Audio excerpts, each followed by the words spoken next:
Welcome back to another episode of the Startup Therapy Podcast. This is Ryan Rutan, joined as always by Will Schroeder, my friend, the founder and CEO of startups.com. Will, we always set out to accomplish lots of stuff with our startups, but getting bags under our eyes, love handles, wrinkles, gray hair, no hair, these weren't really part of the brochure and not necessarily things that we set out to gain. But I seem to have gained some of those. When does this stop? Well, if you're I was going to say never, and I think that's the wrong answer. But if we're treating ourselves like we typically treat ourselves at a startup, it's only going to get worse. I mean, it's bananas how shitty we treat ourselves in spite of the fact we know the opposite. We're all smart people. We know that we should be trying to perform at the best that we possibly can. And yet we do everything possible to destroy ourselves, or more specifically, let ourselves become destroyed. So I think what would be interesting in this episode is talking about what happens. How do we let ourselves get to this point? And most importantly, being very clear that it is actually not okay to destroy ourselves, to go through this process and physically and mentally and emotionally destroy ourselves. I think we've got to unpack that because we think that it's the cost of doing business, and it's not.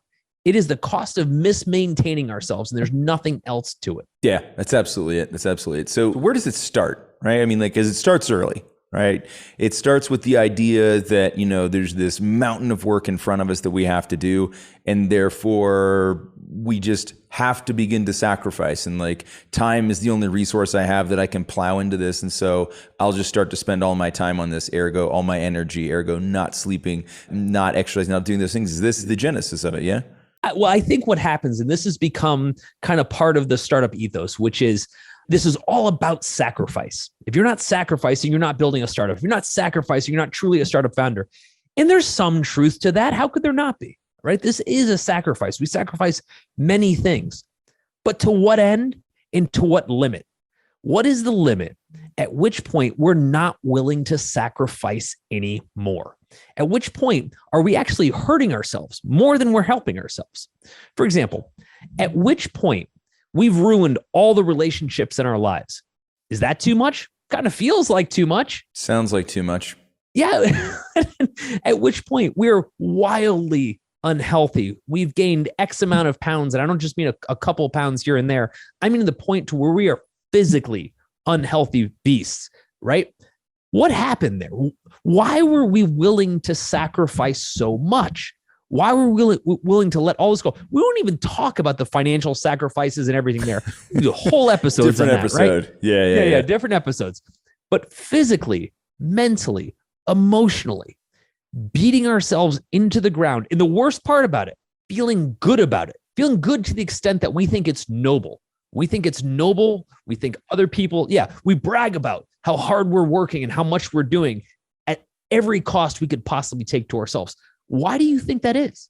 Yeah, the nobility aspect of this for so many reasons, right? And we've talked about this in a couple other episodes whereby we get all kinds of pressure as startup founders, right? Because we chose to do this, right? And so it's one of those things that you'll hear the minute you start to complain about your startup to somebody who's not in a startup, they're like, well, you decided to do this. You picked this life. This is right. And so there's this sense that I have to show that I'm putting in effort, that I am suffering, and that I'm doing something, right? This isn't just me being unemployable. This isn't just me being lazy. This isn't just me not getting a job.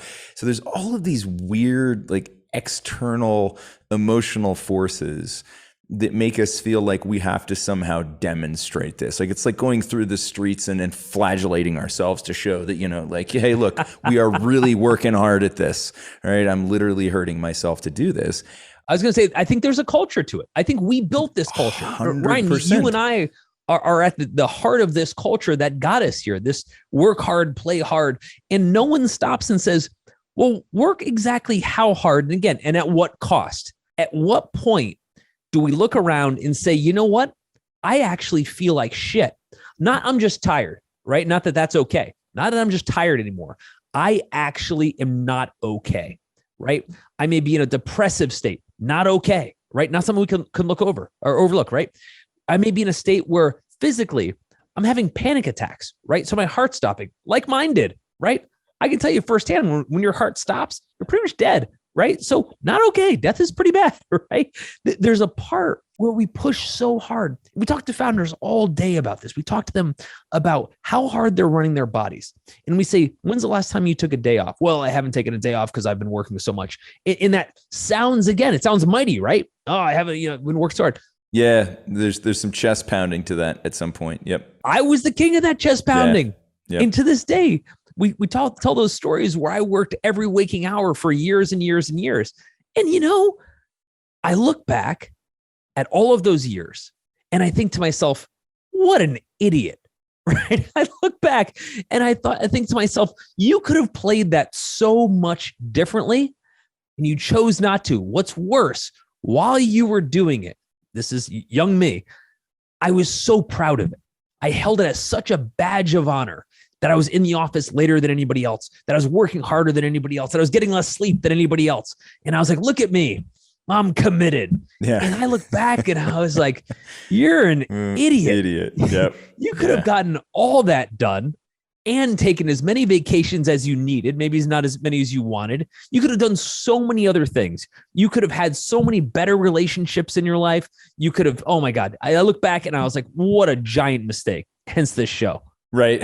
Yeah. I think that you asked like, where's that point? And you've brought up a whole bunch of them. And I think that generally speaking, right, the easy answer that's hard to find is at the point of diminishing return, right? At the point where it starts to truly cost you more than it's benefiting you. And I think this is a place where we get this math wrong every time. We assume that each extra hour, each extra day that we put in that we didn't actually have to has some sort of magical compounding effect, right? That somehow that like those hours between 8 and midnight that nobody else was working are worth even more. It's the fucking opposite.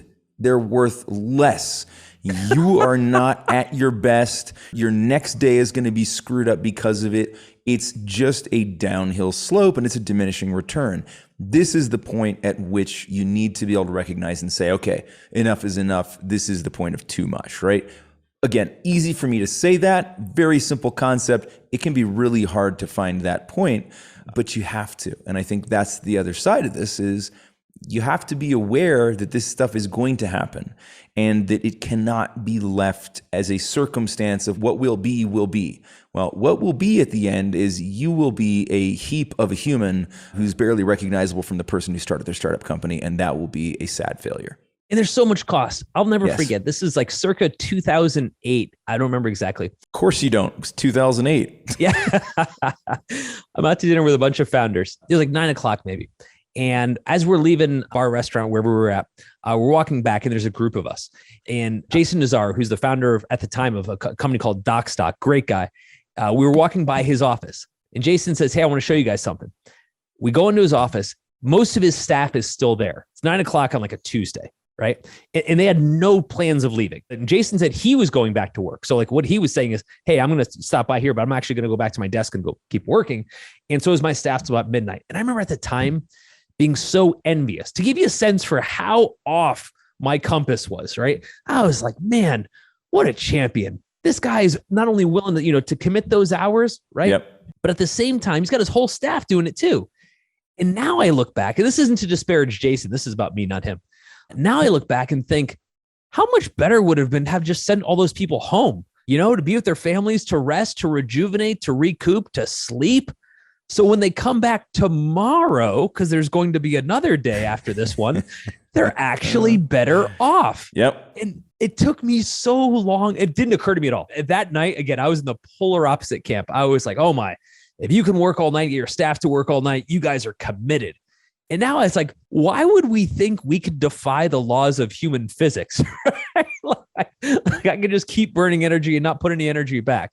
What a miss. Yeah. And the even sadder part of that is, and we talk about uncertainty in startup land all the time, right? It's most of what we're doing is uncertain. This is where it really pains me to see people do this. Because let's say you're a high-priced corporate attorney. You want to burn those midnight hours, right? You've got a billable rate. You know exactly what the benefit of that time put in is. As a startup founder, you absolutely do not have any calculable idea of what the value of a return on that is.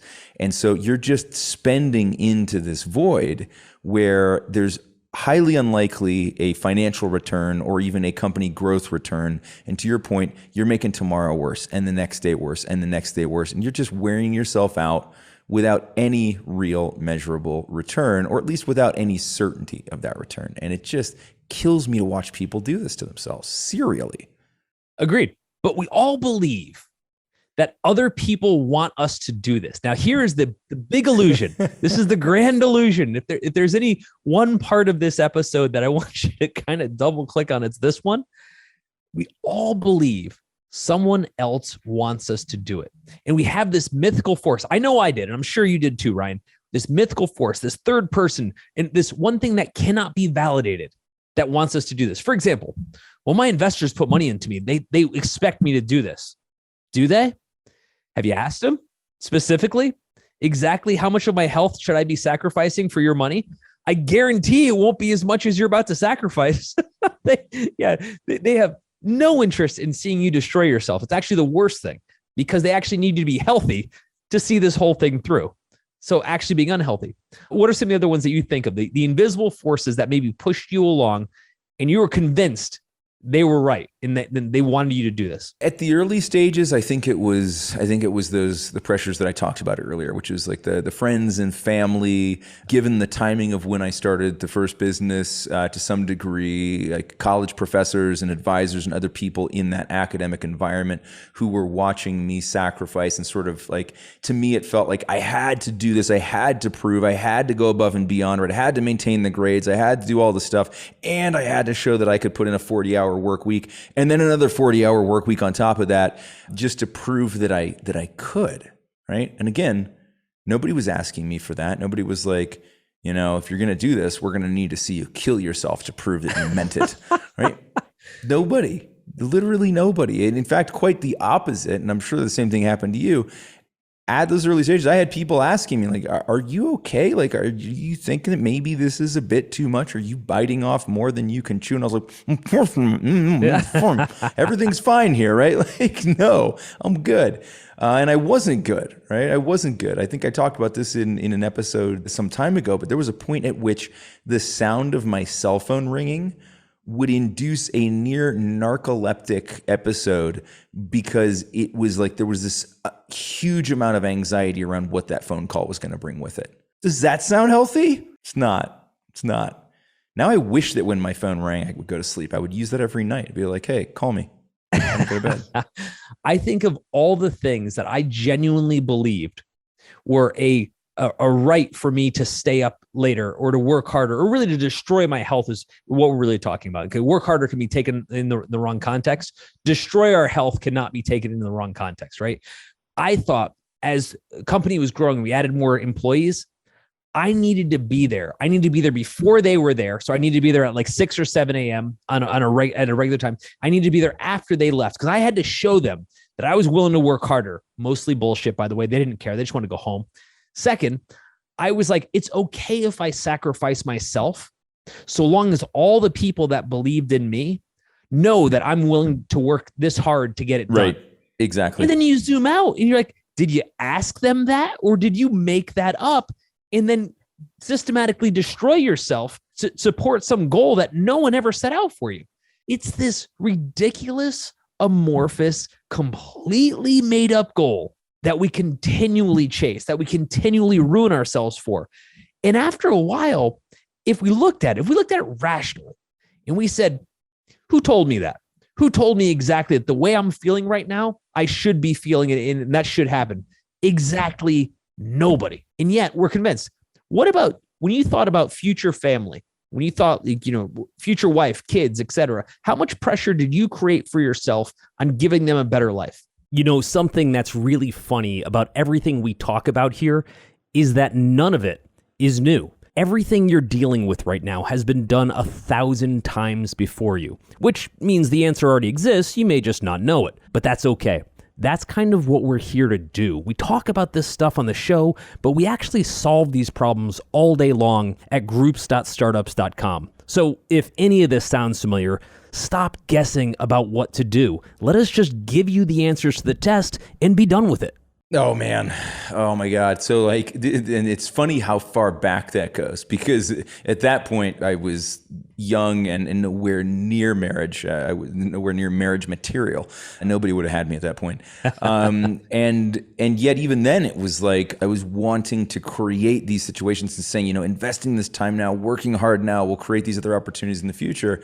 And we talked about this just a couple episodes ago, but I was highly driven by performance. I was highly driven by this idea that, a lot of my family were high performers in some categories. They were doctors and lawyers and whatever, right? And so that these were performant people, and that there was this standard that I would need to live up to. And a lot of that was driven by my dad. Not negatively so, but like there was this sense, right? And a lot of what I planned around was like, how will I create that same opportunity? How will I create that same situation? How am I going to be able to take a year and a half off in the middle of my career and drive around the United States in a motorhome with my kids, right? How am I going to do all these things? And so there was that level of pressure. And again, like these kids didn't even exist yet. Right? They weren't even glimmers in my eye at that point. Nothing. And yet I was already starting to put pressure on myself so that I could create this future situation where I could do those things, whether they wanted to or not. Well, they certainly didn't want to. They didn't exist yet, right? And so, yeah, it can come from anywhere, right? What's interesting is I'm not sure that had like those ideas not existed, that something else wouldn't have just simply taken its place. Yeah, it almost doesn't matter, which thing it is. That's it. It feels like there's this sort of this performance need void that exists within founders where we feel like we have to make these sacrifices. And honestly, I'm trying to think of like what the origin story for this would have been. How did we all get fooled into this? There's certainly plenty of examples of it now, but like, where did it start? And who the hell kept telling this damn story? I find them, I'm going to shake them. I feel like it's a projection. And so, I'll give you my version. My version is, we've talked about this before. I had a tough childhood and I wanted to run as far from that as possible. I wanted to be able to kind of build my own thing. And I wanted to be able to build a life that didn't rely on other people in that same way. Entrepreneurship sort of, if it goes well, is the way of doing it. It goes poorly is not the best route to this. But my concept was simply, I want to be able to provide a life for my kids, for my family that I did not have. Well, what is that? That's me projecting what I didn't have onto them. In the same way parents do this all the time. Don't you find it funny that parents just inherently, whether they realize it or not, project all their shit onto their kids, right? If they were great academic students, then they think academics is all that matters for kids, right? If they were entrepreneurs like us, then they think kids should be entrepreneurial, right? It's funny how these kids had no input on any of this. My kids have no input on this. They don't care that they got to go to a private school. That wasn't what they were all about. They would have gone to any school. They don't know the difference, right? I took what mattered to me and created this kind of paper demon, if you will. We've talked about this, in another episode. I don't want to call my kids paper demons, but I created this thing where my future kids are somehow talking down to me, where they're saying, no, Daddy, you have to work harder. We have to get a better life. And it turns out they didn't say any of these things. For me to say I was doing it for them, it sounds true. But if I'm being honest, I was doing it for myself. Oh, yeah. You were doing it so you could say you did it for them, right? That's it. Yeah. Right. Yeah. But it's such an easy target, because the moment we put our kids on the block and say it's for them, it's because of them, etc., then there is no limit. Both of us would go to the ends of the earth, and most parents would, for their kids, regardless of whoever asked them whether they wanted any of this. More often than not, when you talk to kids and say, what do you wish your parents gave you more of when they were younger? What do they say? Skittles. Time. Oh, time. Right. Time. Yeah, that too. I just wanted more Skittles. They just wanted more time with you, which ironically is the first thing to go when we're going out and building our startups, right? My kids won't look back and say, Dad, I wish you had put more money in our trust fund or college account or whatever it might be. Oh, they'll probably say that too. But yeah, they might. If you were never there for me, right, at the track meet or at the soccer game or whatever it was, right? If you were never there for me, that's all I cared about. I just don't want to look in the stands and not see you there. That's what I cared about as a kid, right? Whether or not we had more money to do X, Y, Z, that was what you wanted to accomplish. So don't put that on me.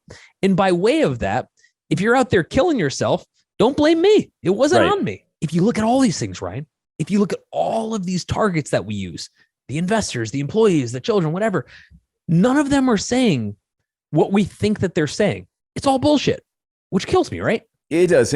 So many of these things that we discuss in this podcast come down to self-inflicted punishment, self-inflicted stress, self-inflicted anxieties, simply because we don't adjust for some things that need to be adjusted for. I think this is one of the things that I'm starting to have a better understanding of, is that because this is a specific lifestyle, there are some things that come with it. There are some necessary changes. There are some necessary observations and concessions that we need to make in order to be performant, right? They're not necessarily even sacrifices. They turn into sacrifices because we don't properly adjust. We don't give it the weight that it has. I had a conversation with a founder last week around this specifically because he was feeling a little tired, a little burnt out, little like he was slogging through the mud and didn't have an exit just from the mud, not an exit from the company, not even close to that, but just even getting through this current state. And we started to talk about the fact that, like, well, did you make any necessary changes to account for the fact that this isn't your old job? Because that was one of the places that he took it. He's like, I used to be, a high performer. I used to be a, one of the top this and that. And I said, yeah, in an environment where there was certainty around this type of input will get you this type of output and you get this result, right? That's not where we are. And so you have to adjust for that, because if what you're saying was before, you would put in as much energy as needed to achieve the thing, and then you knew you could stop, cool. But what happens when there's no certainty, when there's no measure, there's no meter, there's no top line, you can't see when you're redlining? Did you account for that? Did you adjust for that? And the answer was, across the board, no. And this is where we start to get ourselves in trouble, because this isn't like another job. This isn't like another lifestyle. And I'm not trying to make this sound like more than it is. I'm not dramatizing here, but it is very different, and it requires a different mindset. It requires different decisions and actions, things that would otherwise not be a sacrifice and not cost you in what I'm just going to call normal life, normal career, will cost you as a startup founder. They will compound. They will hurt you if you don't take adequate action to avoid them, minimize them, so forth. Well, here's the contradiction of all of it, though. For as much as we're all about how hard we work and how much we're killing ourselves, that is the polar opposite of what we actually need to do in order to be performant, to be at the top of our game. And so here's the part that kills me. When people go all Gary V about this, about you have to work hard and kill yourself and all these things, I think to myself, and I ask these folks, let me ask you this. Do you honestly think that by working all the time, not sleeping, being a poor physical state, mental state, emotional state, that you're at the top of your game? Aren't you actually at the bottom of your game? I think if we thought of ourselves as founders, as professional athletes in our sport, if you will, is entrepreneurship. And we thought ourselves as professional athletes, who in their right mind would say that I'm going to be at the top of my game and I'm going to win championships by getting no sleep, being chronically depressed, right? Yeah. Bad diet, right? No supplementation, right? Who would ever think that that's actually the way you're going to be at the top of your game? What professional athlete would ever give that response? And yet here we are as professional athletes. Maybe Charles Barkley, but yeah, who knows, right? Like, it's crazy. And like, from our standpoint as founders, we don't take that stuff seriously. And I just want to expand that for a second. We've talked about this in other episodes. If we don't take it seriously, it means our staff doesn't take it seriously, because we lead by example. That is definitely true. And now what we're doing is compounding this problem. Not only are we saying that we're not going to be healthy, we're not going to be able to survive, but we're actually going to expand that out to all of our staff as well.